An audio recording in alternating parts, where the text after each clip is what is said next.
Okay, now let's get to some of these questions. Someone just asked me a minute ago after we talked about options. He said, okay, I understand I should buy out-of-the-money calls at the low of wave 2 and sell them at the top of wave 3, but where do I buy them if you're in a correction? Same place. If you have a 5, you want to buy them here and sell them here. If you have an ABC, you still want to do it at the wave 2 and wave 3. On the wave 2 rally, you want to buy your puts, sell them here. Buy them there, sell them there. The rest of the time, forget it. So it's always a second wave to third wave proposition. Because you've got so much evidence. Within this decline, it's 5 waves down, and this rally is 3 waves up. And that's really an after-the-fact evaluation. The interesting thing about entering an option trade this way is that it's very high confidence, and you've got all sorts of evidence because you've already had the signal that the trend has changed. You don't have to buy the exact low and guess the end of a corrective pattern, as an example. You can wait for the first 5-wave move and then enter on the 3-wave counter-trend correction. Okay, this is a good one. When assessing waves of smallest degree on hourly charts, when does one ignore a squiggle and when does one count it as a wave? The answer is never. All those squiggles are there for a reason. He said, I noticed some were ignored in some of the charts and wanted to know why.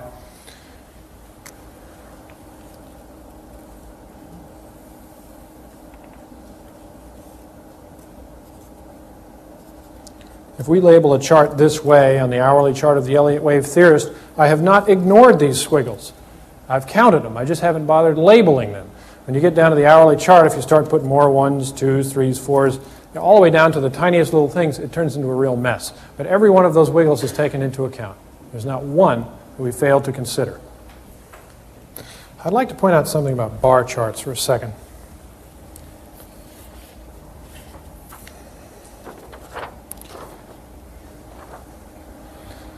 It can be a mistake to look at a bar chart and come to conclusions about the wave count on the smallest observable degree, because there appears to be information on here which is reliable that may not be reliable.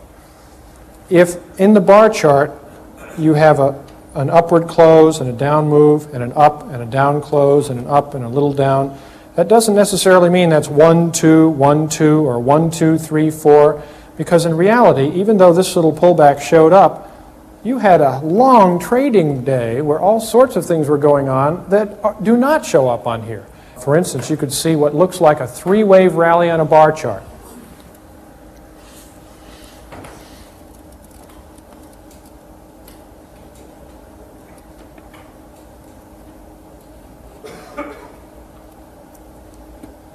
Let's make that a gap. Now someone might look at that bar chart and say 1 up, 2 down, 3. But you don't know that, because this market could have gapped, run right up here in the opening hour, and traded in a triangle the entire rest of the day and closed right there, and that may well be a 5-wave structure. So don't make assumptions about bar charts. There's a lot of information in bar charts, but some of it can fool you. That's why I tend to count when I use bar charts with 1 degree larger and take the bigger swings. It helps if you can keep an hourly chart, but to do that, you're going to have to watch the screen yourself. Is there any usual time to look for peak volume during a primary impulse wave? Definitely yes. Peak volume usually comes here, in this range, between the center of wave 3 and the peak of wave 3. If you're plotting volume, usually you'll see a big spike right there at the center of the 5-wave structure. Corrections can do a lot of different things with volume, but in a 5-wave structure, this little area from the middle of the third to the top of the third is where you will usually see the greatest volume spike. In a 5th, you will often see a high volume spike, but not as high as the third. That is usually a great confirmation that wave 5 is over or ending. In contracting triangles, do B waves have to hit new highs? No. Can an X wave be a 5? No. An X is just like a B, and it's always a 3. What signals are there to tell you that an extension is imminent? There are none. But if you go under the assumption that the third wave will probably be the extension, you really can't get in trouble. Because most of the time it is an extension, first of all, and if it isn't, you've still got wave 4 and then another fifth to come. And the fifth will be extended anyway. So play for an extended third. How many investors are practicing the Elliott wave theory and actually are self-fulfilling their own market action? Now, this really is a two-part question. And I've had this 1,000 times. You know, if everybody follows Elliott, won't the market go exactly the way everybody thinks it will, because the new buying will cause the uptrend and the new selling will cause the downtrend? All I can say is I sure wish that would happen, because I'd love to be able to say, market, it's time to turn up. And sure enough, it would. Time for a correction. And sure enough, it would. That's obviously not the way the market works, but let me analyze this a little bit deeper. There are just as many people, perhaps more, who say, aren't there so many people following the wave principle now that it isn't going to work at all and nothing will be right? It's the other side of the coin, this idea that some analyst's ideas is going to affect the movement of the market. Now, that is really an ego-boosting idea, but I'll tell you, the market is so much bigger than any single person or group of people out there that it's going to do what it has to do. Analysts have proven throughout history, when people thought they had, quote, power to move the market, that at some point the market ignored them completely and did exactly what it wanted to do. So in reality, that power, just at the point when they were supposed to be at the height of it, did not exist. Now, as far as too many people following Elliott wave, can you imagine that? I mentioned that study that was done at Yale University asking people how they went about picking their stocks, and 75% of them said they didn't ask any questions. They got a tip and they bought it. If they didn't even find out anything about the company at all, what they made, read the prospectus, or even look at a chart of it, can you imagine them actually learning the entire Elliott wave principle? No way. Particularly as we come to the end of this bull market, they're going to be dragging more and more public types in there, and you people are going to be the wolves, you see, herding all the sheep around. But there are going to be a lot more of them than there are of you.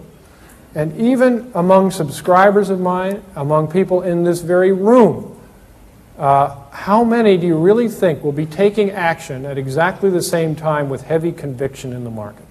Very, very, very few. Even when the signals are very strong. Again, it's one thing to be academically correct on calling the market. It's another to turn that into money by taking action. Very, very difficult. Such a minority of the total people who even know Elliott have the ability to turn that into big money. It will have no effect on the trends whatsoever, good or bad. Do you consider Elliott wave theory a contrarian philosophy? No, not really. Philosophically, it's the opposite. It says basically go with the flow. You're not trying to fight. A contrary frame of mind, a contrary thinker, loves contrary opinion because he likes to be feisty son of a gun. But somebody following Elliott generally wants to be with what's happening and with the trends. However, in terms of market participation, if you're buying lows and selling tops, you are naturally a market contrarian. It has to be the case because more people are bullish at tops than they are at bottoms. Would you please comment on the real estate area, especially in terms of how we can track the wave count on a broad basis? Well, I've looked into that actually, and I know of no index that will allow you to count wave structures in real estate. There just isn't enough good sensitive data out there. So I would say there's really no way to do it except using your knowledge of the personality of waves on a major trend basis. How do you know when a change of trend against the major trend is no longer a correction but a major trend in the opposite direction, i.e. a bull market to a bear? See why it takes me a couple of minutes to read these sometimes. The basic answer is get some perspective. Know the history of your market. If you just start at an hourly chart and you see, 5 up and then a 5 down like this, well, you really don't know what's happening. Now, let me draw it over here because in other words, is this A, B, C, and you're only going to be down for 2 days?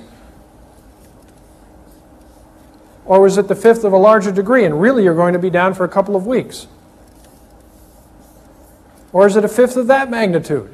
Or is it a grand supercycle top? If somebody starts an hourly chart somewhere about a week before the high, sees 5 waves up over a week, and you see 5 hourly down, that's going to be one healthy correction.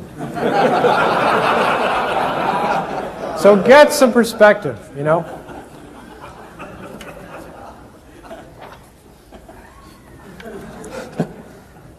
That'll surprise him, won't it? Oh, can a triangle alternate with a triangle?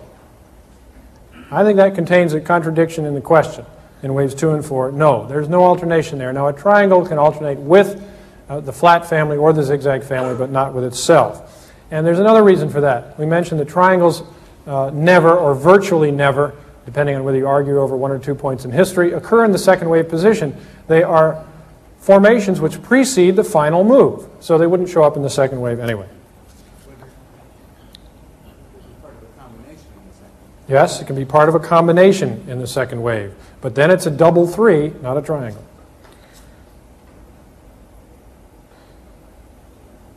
Oh, this goes back to a question we did touch on earlier, but generally when any one method is too widely used, its usefulness is reduced. What do you think of Elliott and so forth? I even want to challenge that on a more basic level. I have heard that from speakers' platforms for the last 5 years. There's people saying, all right, anytime something's popular, it stops working. My question was, give me 3 examples. Give me 3 examples of indicators that worked real well for a long period of time, and barring mechanical changes in the market that forced the indicator to read something different from what it did before, give me some examples of indicators that stopped working just because they were popular. That's not an indicator. Well, some people would say he's not an indicator. Yeah. And even the people who were following Climax Indicator and all of Granville's work in the summer of '82 were screaming and yelling, this is giving buy signals. Why isn't he? So again, the indicator was working fine. So my answer is indicators that work well will always work well because people are people and they're going to make the same mistakes at the bottoms and tops. If there's a mechanical change in the market, like the introduction of options, and maybe that messes up the short sale ratio, well, that's explainable from mechanics. It has nothing to do with the fact that it got popular. Even the odd lot statistics, other than short sales, that was just the buy-sell, still have a great deal of validity, even after all these years. Fascinating that an indicator that works is absolutely no guarantee that anybody's going to bother following it. If it's a little bit difficult to keep up with, I say, yeah, I need something easier. In a flat correction, does wave C always fall below wave A except in the rare running correction? The answer is yes. Always look for C to fall below A. Failures are terrifically rare in corrections. Please talk about the data needed to make good hourly charts. Well, you can get your hourly data out of the Wall Street Journal. Other data is available all through that Wall Street Journal. Most of it's there. Barron's has some, and most of the quotation services like Commodity Quote Graphics or Quotron have a good deal of data stored up. You have to get their books and read them to find out how to dig that data out of the system. Can diagonal triangles extend? No. A diagonal triangle is a diagonal triangle, period. Extensions can occur in impulse waves 1, 3, or 5. Can extensions occur in impulse waves A or C? Well, they can occur in waves 1, 3, or 5 of C. For example, A, B.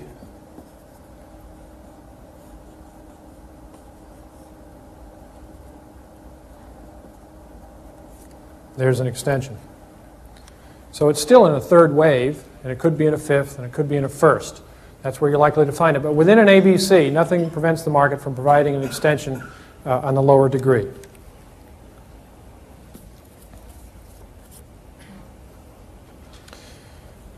In reference to the personality of corrective waves A, B, and C, what may be different if the correction is a triangle? And do D and E exhibit definite personalities? Well, I almost answered that question, no. But I thought about it a bit, and we have noticed a few things about the last waves of a triangle. The D wave often has a very large burst of volume. We've seen several indications of that. And I believe that that is a hint or a kickoff that something is about to happen. If this is a triangle, you're about to get a thrust. And the D wave in here is going in the direction of the next big move. And sometimes, some stocks, for instance, when there's big volume here, have already turned up and thrusted. And you find a lot of volume in the D, and then you sink back in the E, and of course make everybody miserable, and then all of a sudden you do get the thrust. And there is something worth knowing about E waves as well. The E wave is the last move, and as an example, I'm going to draw a triangle in the declining market situation. One of the pages in the book showed a contracting triangle in silver. And Dave showed how it burst through the upper trend line right at the end, and there was news about the Hunts being out of their silver.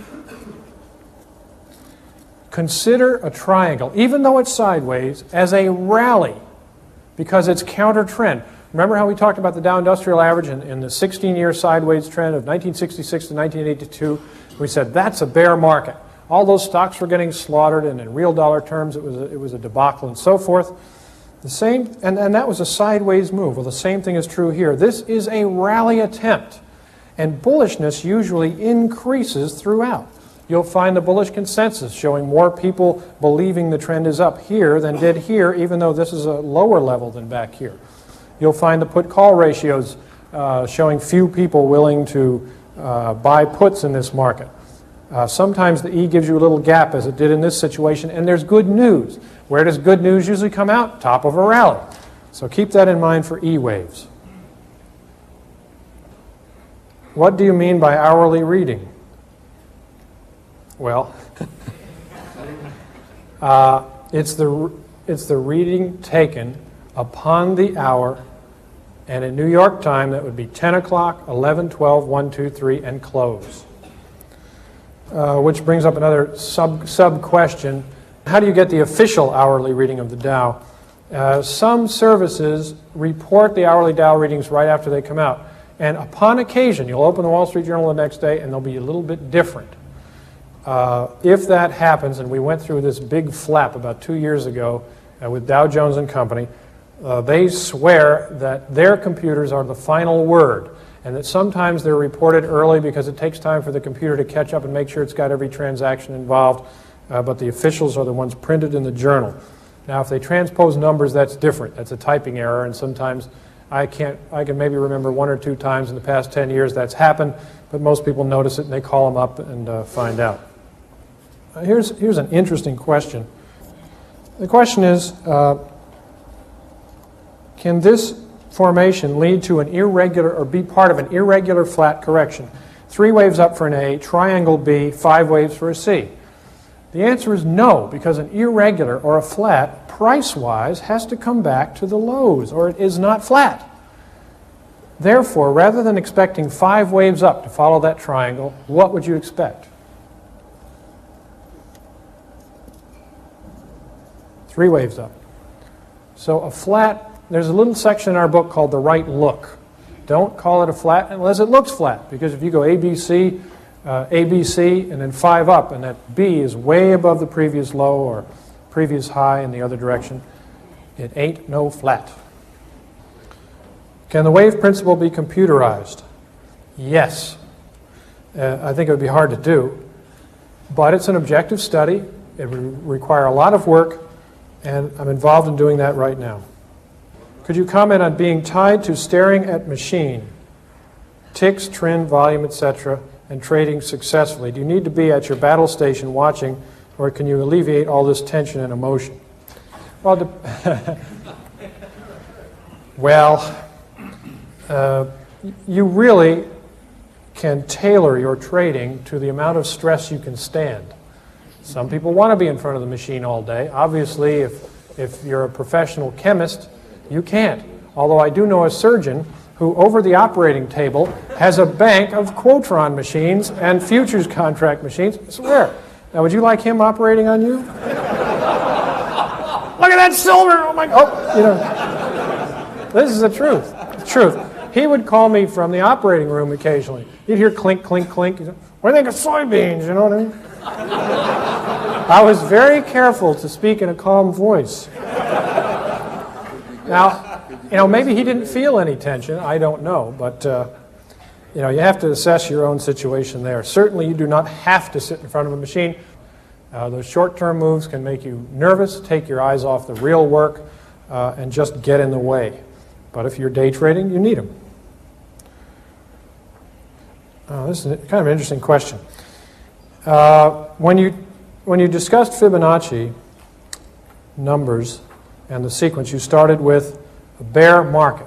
Why didn't you start with a bull? Certainly, if you start with the bear, you can create the Fibonacci sequence.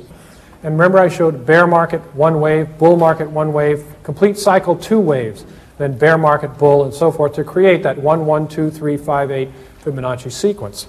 And, I gave that some thought also. I don't know if there's really a practical answer, but I think there's an allegorical one. True or not, certainly that can be argued. There are, throughout all sorts of cultures, the idea, whether it's mythology or otherwise, of a fall from grace. The idea that there was a fall, that men used to be in paradise, and they fell from that state to the state that mankind has gotten used to. And I thought that was kind of interesting. It's almost as if to start the spiral movement upward, this spiraling progress that mankind is making through history, he had to start with a drop, a bear market. And it's almost as if all of this movement forward, from the caveman days to the present, is an attempt to reattain that lost state. I think that is an interesting allegory. Whether there's any truth to it, I think, is up to the individual to think about. But certainly there is some allegorical and cultural evidence that certain methods of progress may have to start with a decline. Decline kind of shakes you up and gets you moving again. Now, a couple of quick things. Someone asked, would I autograph some books? Yes, I'm going right out here. Let's talk a while. I'd like to get to know you. It's been a real pleasure. I've spoken before to groups from the public, and it's great getting together with some people who really know something about markets and Elliott. Thanks for coming. Hope you had a good weekend. This is the question and answer period. And sometimes this is how the speaker feels about the questions. Everyone see that? Okay. But I'm sure that at least as often, this is how the audience feels about the speaker. But what you don't always know is that that is how the speaker feels.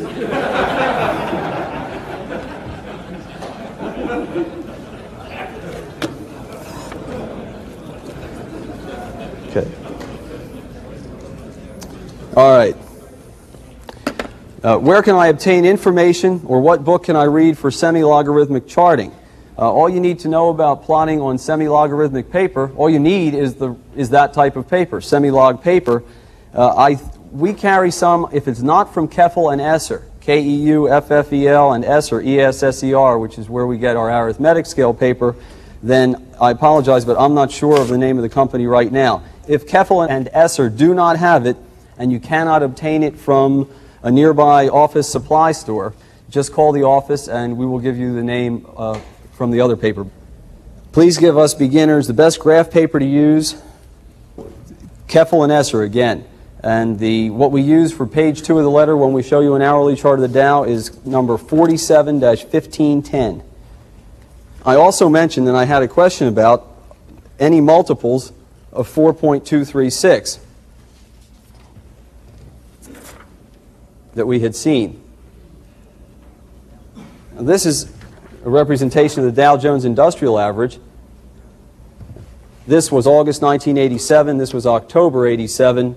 This was the low in October. And this decline was almost exactly 4.236, the wave 3 decline, times the decline from 2733 to 2515. And I wanted to point that out.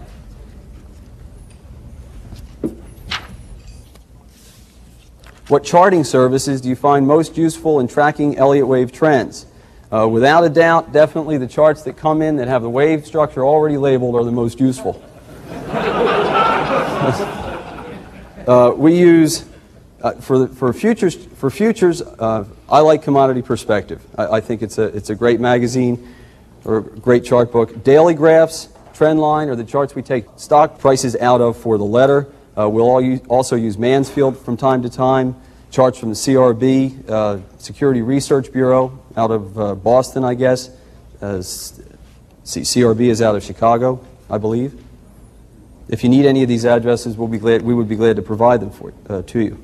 Additionally, what is the best source of charts for weekly or daily? Additionally, I would want to mention Horsey charts, which I believe are out of Maryland, and Ned Davis Research, who has just tremendous charts that we use quite a lot of for the newsletter.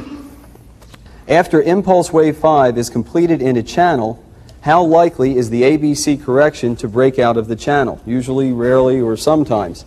I would say it's very likely that that would occur. And here's the question.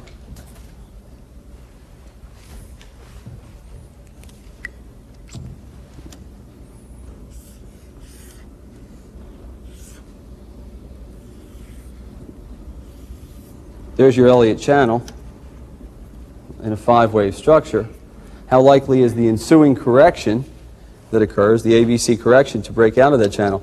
Usually, I would say more often than not, it will take that channel out, because the main reason is that it's a bigger degree than anything that has occurred within there.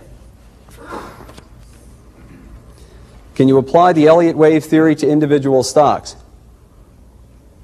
Since the theory, and it should be called a principle, since the principle is based on the concept of mass psychology and mass mood swings, the larger capitalization stocks, those stocks that are really representative of lots of people's interest, something along the lines of IBM or Kodak, General Motors, sometimes trace out very, very nice patterns that adhere to the guidelines and rules of Elliott. I know some people who've done some work in this area, and I think that what is even more interesting are the Fibonacci retracements. I would say that probably more often than seeing the charts that adhere to Elliott as far as rules and guidelines are concerned, the Fibonacci ratios are equally helpful in looking at individual stocks. My basic thought on that is, if you see a stock and it looks like it's counting, and it looks like it's following some guidelines of Fibonacci, use it. Why does the rule of alternation fall under guidelines and not under rules? It is a misnomer to refer to it as the rule of alternation. It is a guideline, and it is therefore suggestive. We have a lot of confidence in that guideline, and we think that it is one that you would rather see satisfied than not when you're counting. The second question is, can the rule of alternation be violated? And the answer to that is no, since it doesn't exist. Okay, wave 3 must never be shorter than both waves 1 and 5. Does that mean in arithmetic terms, or percentage terms, or both? The answer is both.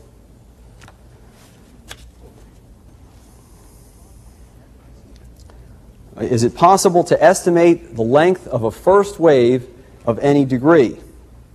And I would say the answer to that is not really, but you can use the internal wave structure of that wave, because remember, that first wave will subdivide into a 5-wave structure. So within that, you've got the rules and guidelines applying to the wave structure. You've got channeling. You've got Fibonacci relationships. Wave 5 is 618 of wave 0 through 3. Maybe wave 3 is extended. Wave 5 equals wave 1. Wave 5 is 618 of wave 1. All those things we would look at, plus alternation on a smaller scale between waves 2 and 4 within what you want to count as a 5-wave structure. Is a type 2 diagonal triangle considered an A wave, or is it considered a pattern in and of itself? It's considered a pattern in and of itself. The only place that we have seen it occur is in an A wave, and it has the properties and exhibits the tendencies that you would expect out of an A wave.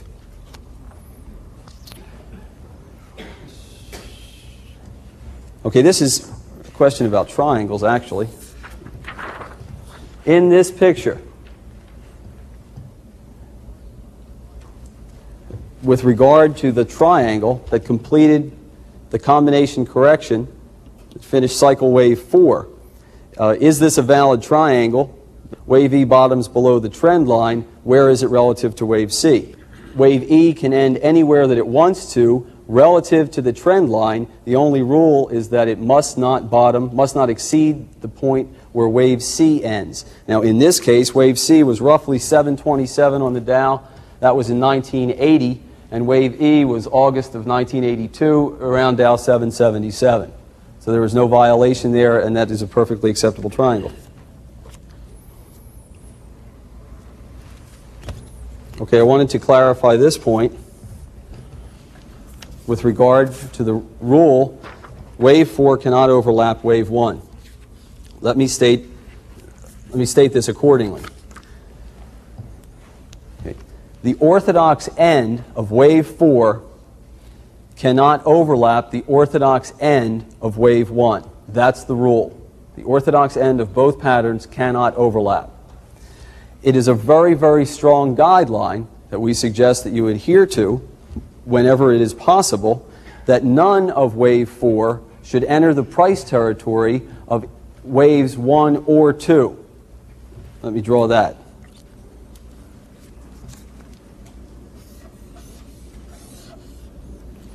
If you see this structure, and you've got it labeled accordingly,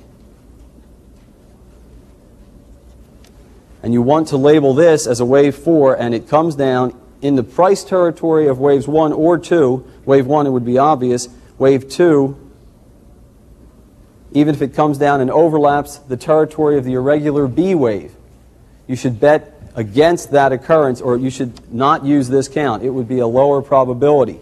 What would be more likely that you should entertain is that this count, let me draw the picture again over here, instead should be labeled like that. That would be a bearish count. A more bullish alternative would be that you were labeling a series of 1s and 2s.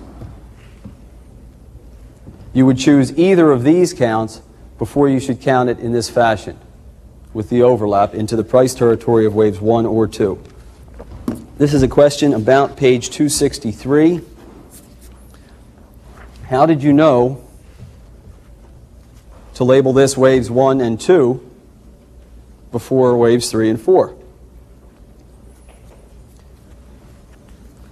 This was best counted as a 5-wave structure. The answer is because this is a 5 up in wave 1, and this is an irregular correction. This is 3 waves up in the B wave for wave 2. Now, you did not know that that was, and that's why you were labeling it either 1, 2 or AB, but you were looking for higher prices. But at some point during this rally, when wave C became substantially longer than wave A, when the slope of wave C started to look awfully like an acceleration, you probably started entertaining more strongly that this was a potential wave 3 in progress. Now, you didn't know back here that the CRB was going to 340, but and that was not why this chart was published in the first place. This was published in Futures Magazine, I believe, in 1980 by Bob Prechter, illustrating that the CRB was probably making a peak up in this area at 340, which, as we know, did. Can you elaborate more on how to correctly label extensions that have similar wave components? And labeling could be done to extend wave. Okay, the question essentially is, how do you know which wave is the extension? If you've got a pattern, if you've got something that's looking like a 9-wave pattern. And the answer is that in the extended wave, you will see the better volume. More often than not, wave 3 will be the extension. Alternation will be a big clue as far as where you should put the extended wave. And finally, Fibonacci will be a big clue as to which wave is the extension, because internally within that wave, you will see, there will be better Fibonacci relationships than they exist if you label the extension in a different manner, and that would be all those taken together would help you to know which wave should be labeled as the extension. Let me reiterate, the message that is carried is the same in any of those cases. If you get a wave that's subdividing into 9 waves or 13 waves or more, that's still an impulse wave and carries the same message as a 5. Are there best situations to look to trade off of? For example, diagonal triangle, fifth of a fifth of a fifth. Those are always good. What others are there? I would say that it depends on the circumstance. There are times when you've done 5 waves up, you're coming down in a wave 2. You've got Fibonacci, you've got extremely negative readings on put-call ratios. You've got a very clean wave structure. You've started back up in a little 5-wave structure. Everything is in place. So it depends. You can get a very clean wave count almost anywhere. Let me say, though, that there are areas where it is not high confidence, but they're still great situations. October 1987 was not a high confidence area as far as what was taking place with regard to the wave structure. We presented 3 counts in that letter. But what we did know with surety was that the best strategy to take at that time was to move to the sidelines and get out of the market with a very tight stop. This is page 236. The question, does this correction for minute wave 2 count A, B, C, X, wave 2, and is it over? No. Is that a different type of correction? This pattern right in here is a zigzag, and it was just too small to stick the letters in on the chart, is the answer to that. This was a zigzag, though.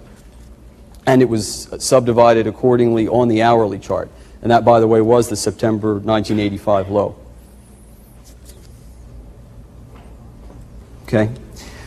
On the hotline, you usually give us wave structure, but you rarely mention the wave count. Can you explain why? Yes.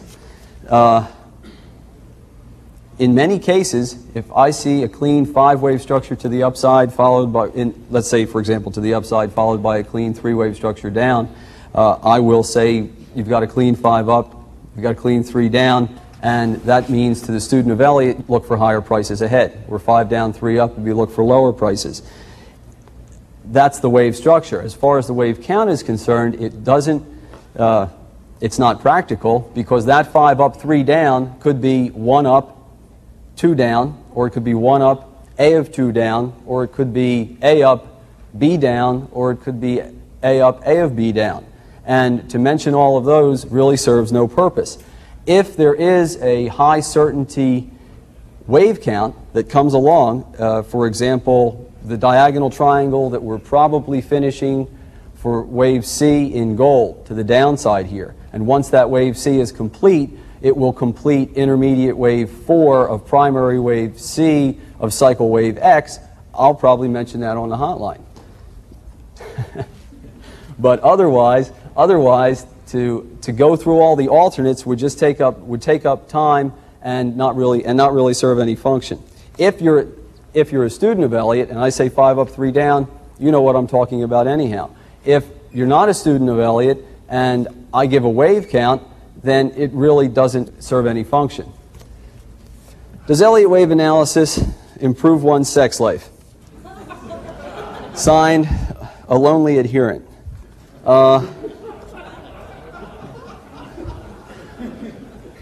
Am I blushing? I don't know. I would my first thoughts on this are yes, in a double or triple 3. So okay. How long does it take for a beginner correctly to count waves? I talked to Bob about this. Roughly 5 times longer than it does for a professional. The answer though really is a function of your experience with the patterns. If all you're going, if when you're studying Elliott, you're going to take a look at a chart, at a daily chart, you're not going to see as many subdivisions as you do if you're going to look at an hourly chart. And if you take it down to a 5-minute basis, you're going to see a lot more subdivisions, and you're going to get a lot more opportunity to label waves and fit the wiggles into the patterns. So if you're anxious to learn, then that would be my suggestion. The more you get to label, the quicker you'll learn it and the quicker you'll become proficient at it.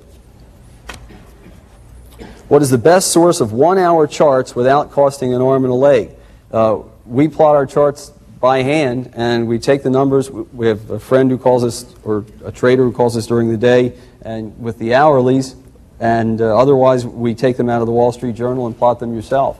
Is probably the best. And that way you know that the chart is plotted correctly, number one, and number two, you get the experience of plotting it. Okay, there are a couple questions along these lines, and essentially what they're asking is how do you know that you're still in a corrective pattern? You see, usually when your ulcer starts to bleed, but that's always a good sign. See, it's like one of those good news, bad news jokes, right? But I know we're still in a correction. The way this one is phrased, at the end of an ABC correction, how do you know if you will get an explosive up move or a more sideways correction? All right, you don't, but you can get a good feel for whether or not the corrective pattern is over. Now let me draw this example.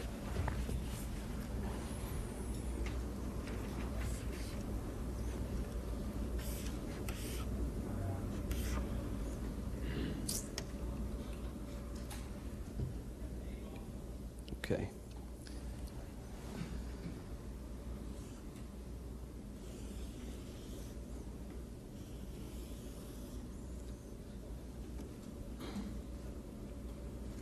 I'd like to move this wave 4. Actually, well, we'll leave it like this for the time being.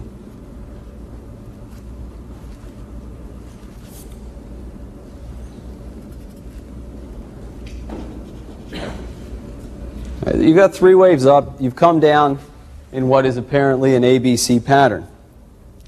Now, is this correction over? Well, what are the guidelines and the rules that we've talked about? Mostly guidelines in this case tell you about. Alternation, number 1. Wave 2 is sharp. What's the likelihood that this is wave 4 if it's sharp? Well, not as good as if it were sideways or a triangle. So that argues against this being the end of the corrective pattern. You've got the channel estimate that Elliott taught us to draw. You've got waves 1, 2, and 3 complete. You draw a trend line through points 1 and 3. You draw a parallel line off of line 2.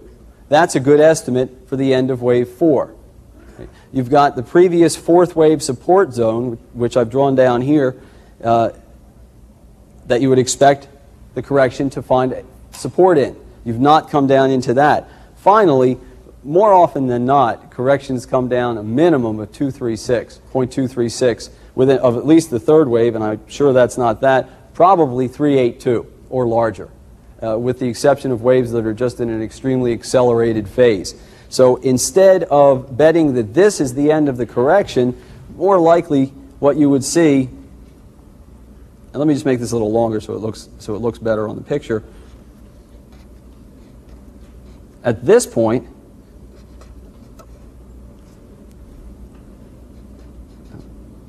that wave C is lower than wave E. Now, at that point, it's a much better bet that that correction has ended, because now you've satisfied at least alternation with wave 2, and you've also come over to the channel line. Now, that's just, you could have satisfied a couple different guidelines, but there's a higher probability that this is the end of wave 4. Maybe you've also seen a dry up in volume. Remember, we talked about that during this pattern. You know, so that by the time you get, and this is something that we've seen occur very often, by the time you get an E wave on an hourly chart, if you keep hourly volume, you'll see the lightest volume hour that you've seen in weeks. It's very typical for an E wave within a contracting triangle to do that. So at that point, you would say it's a better bet that that correction has ended. Let me draw one other example, because there was a second question that was similar. What is the best way to assess whether 3 waves down is an A wave, or is all the correction, or just A of the correction? Let's say in this case, all you've got is 5 waves down, or is 5 waves up, and you've done a little ABC. That. You don't know whether to label that all of the correction or part of the correction, because you don't have anything to satisfy as far as alternation is concerned. In that case, I'd look more to the previous 4th wave of 1 lesser degree. Let's say you've also started up here to that point. Now, you don't know at that point whether you've begun a new impulse wave or not. But since this correction also, the way I've drawn it, is very shallow and has not even come back to roughly a 38% retracement of the 5-wave structure prior to it, what I would expect to see is 5 waves down like that to complete a flat correction in this case, before you see the market move up again. Do you use Dow volume or New York volume? We look at total New York Stock Exchange volume. I've looked at Dow volume. I know Bob has from time to time. I would say if you use it and find it to be worthwhile, as with any tool, I would use it. We don't specifically look at it. Can wave 2s retrace up to 80% of wave 1 and still be validly counted as the second wave of a potential 5-wave advance? Yes, they can retrace up to 100%, but not more. In a simple ABC corrective pattern, a zigzag, can wave A be longer than wave C? Yes. We looked at an example where wave C was 62% of wave A. If there is an extended first wave, do you expect that there will be a higher chance of a diagonal triangle 5th wave or a failed 5th? I don't think that we have any evidence that would indicate that you should look for that. Do you recommend half-hourly Dow charts to obtain equal segments? As opposed to hourly? We look at everything that we possibly can look at. And we use whatever is the cleanest as far as wave counting is concerned. Finally, how do you calculate the dollar-weighted put-call ratio, and how do you calculate the weighted futures premium? There is the formula for the dollar-weighted put-call ratio. Let me just tell you what it is. This is a summation. We look at the 5 most active options on the CBOE, which are usually the S&P 100. To calculate the dollar-weighted, we take the price where the option closed times the volume of the option for each of the top 5, add them together, and that gives you this number. You do the same thing for the calls, and that gives you this number, and then you divide it, and that gives you the ratio. And it's been very helpful. As far as the futures premium, weighted futures premium is concerned, and I'm sorry, and then we take a moving average of that as well, but that's how to do it on a daily basis. And I should say that the idea for the weighted futures premiums, as far as I can remember, came from something that Ian McAvity used to do, or probably still does. What we look at the nearby futures contract and see how much time is remaining until that contract expires, and then take a look at its premium or discount. And we do the same thing with the back month. How much time expires or how much time is remaining until it expires, and what is the premium or discount in that future relative to the cash. What we do is take the number of weeks nearby times the premium or discount, I'm abbreviating here, of the nearby contract, and we add to that the number of weeks left until the back contract expires times the premium or discount on the back contract. And you sum that together, and then you divide it by total weeks. And then we smooth it. We use a 10-day. That's up to the individual. That ends my section on questions. I've really enjoyed this weekend. I've enjoyed speaking to you, and you've been terrific. Thank you very much.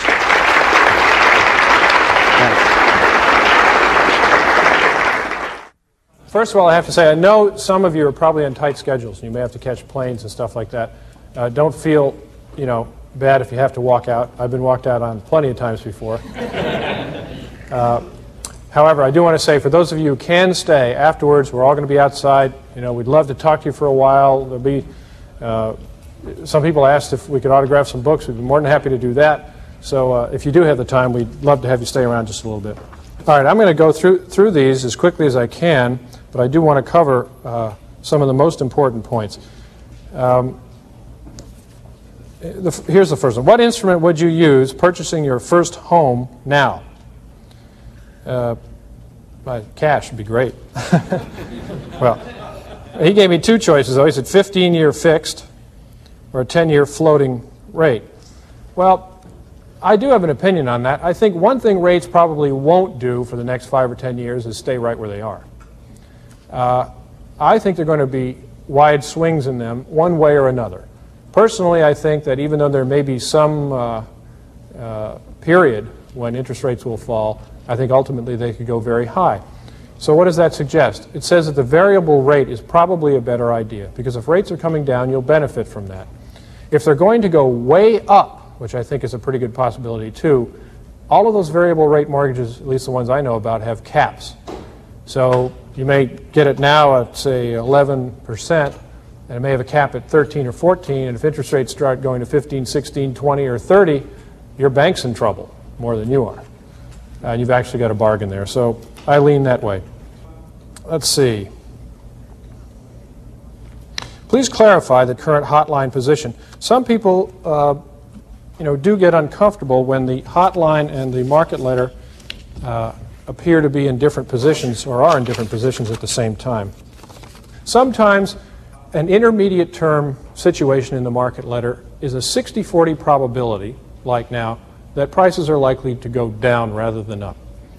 However, if you look at the hourly Dow chart for the past few weeks, you could well conclude that there's a 60-40 probability that prices on a short term are going higher, because if you hold to the bearish intermediate term opinion, which does have a slightly better chance of happening on that basis, you have to include a failure here, a very complex 2 there, which is out of character, and this may weight the short term toward making it worthwhile to take a risk on the long side rather than the short side.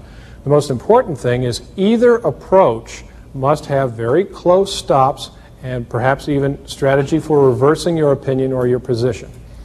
I know one trader who made a lot of money in the bull market of 1982 to 1987 by being short.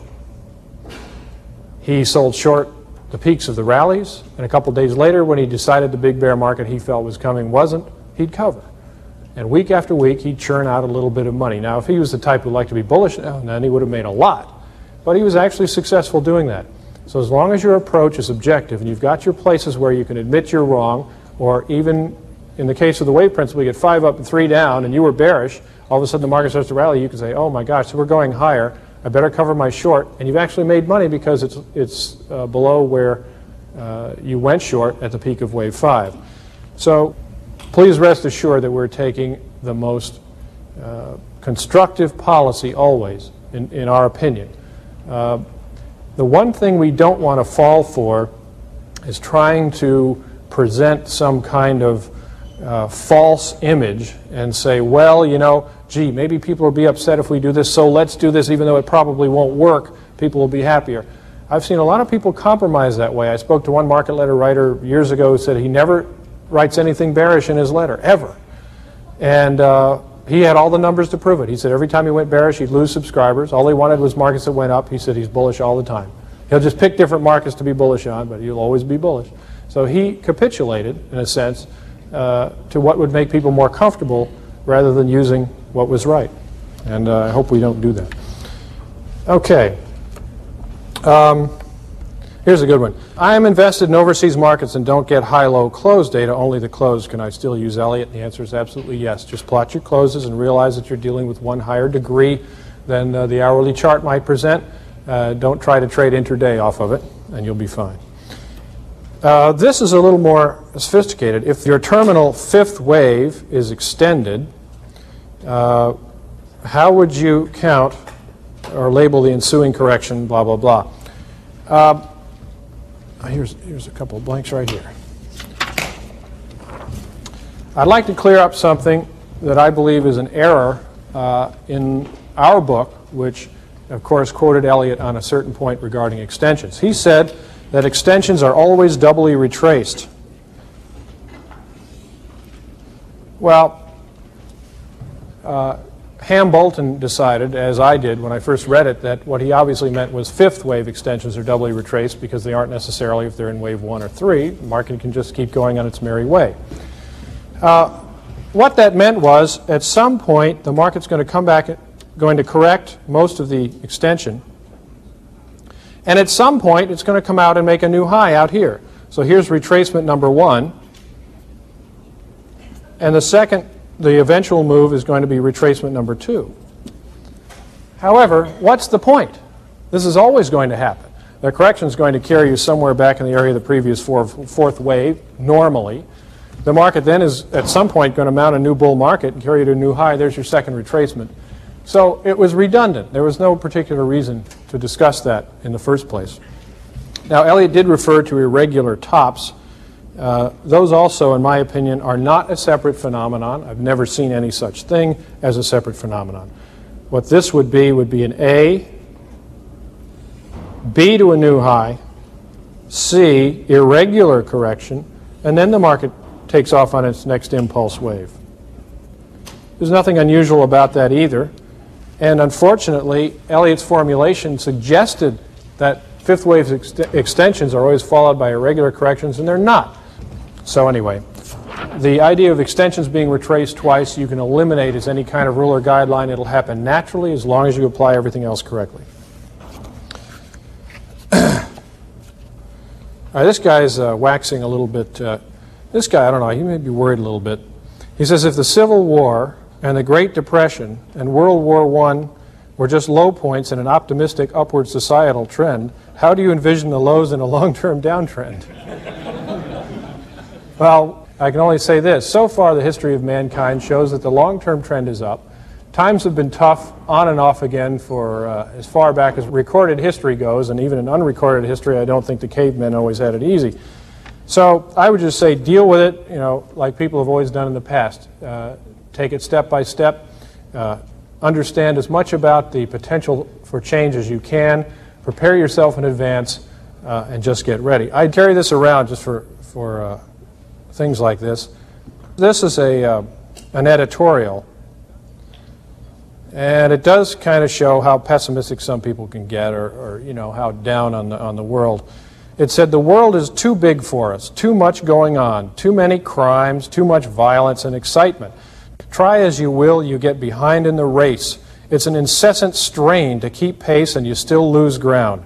Science empties its discoveries on you so fast that you stagger beneath them in hopeless bewilderment. Everything is high pressure. Human nature can't endure much more. Well, that was written in 1833. At the peak of the modern world, as seen by that writer. With improved availability of data, wouldn't it be an improvement to use a broader index like the Standard & Poor's 500, etc., for wave analysis of the stock market? My answer is no. And the reason is empirical. The Dow Jones Industrial Average works better. It has better five-wave structures, better corrective wave structures, better Fibonacci relationships. I can't tell you precisely why this is, but I do know that the indexes are constructed differently. The Dow Jones is a price-weighted index, and the Standard & Poor's 500 is a capitalization-weighted index. There are others done different ways. Value line is done on a geometric percentage gain or loss basis. Apparently, for whatever reason, the Dow Jones Industrial Average works best. My conclusion about this is that the Dow is the index with which most people identify. So it has a certain ability to influence decisions, which is the reciprocal of the decisions influencing the Dow. If someone is turning bullish for some other reason, he may be buying IBM or General Motors. Someone else may not have had an opinion, but as soon as he sees the tape starting to move up, he decides maybe he'll do some buying. Another person is made up of a different psychological orientation. He sees the tape move up and he decides he wants to take some profits. So the buying and selling is moving the Dow Industrial Average, and the Dow Industrial Average is causing buying and selling among some other people.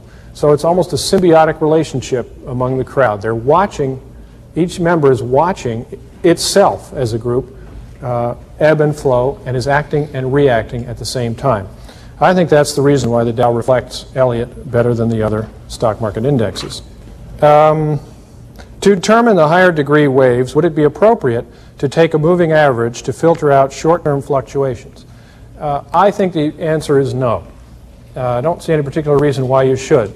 Part of the problem is that a moving average is a time-smoothing mechanism. you can have a wave 2 last, say, 1 day, and a wave 4 may last 2.5 or 3 weeks.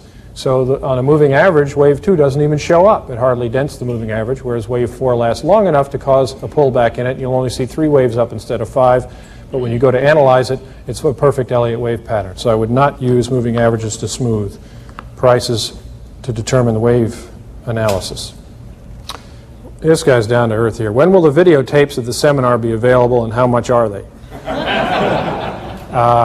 I hope they're available soon. They're going to require some post-production. I'd love to have them by the end of the year, but I certainly can't guarantee it. I'm not sure what the price will be, but I will say this. Attendees to this seminar, this workshop, or any of the 4 prior ones will get the tapes for a cost-plus basis. It'll be probably 1/3 of what we'll sell them for to everyone else. Yeah.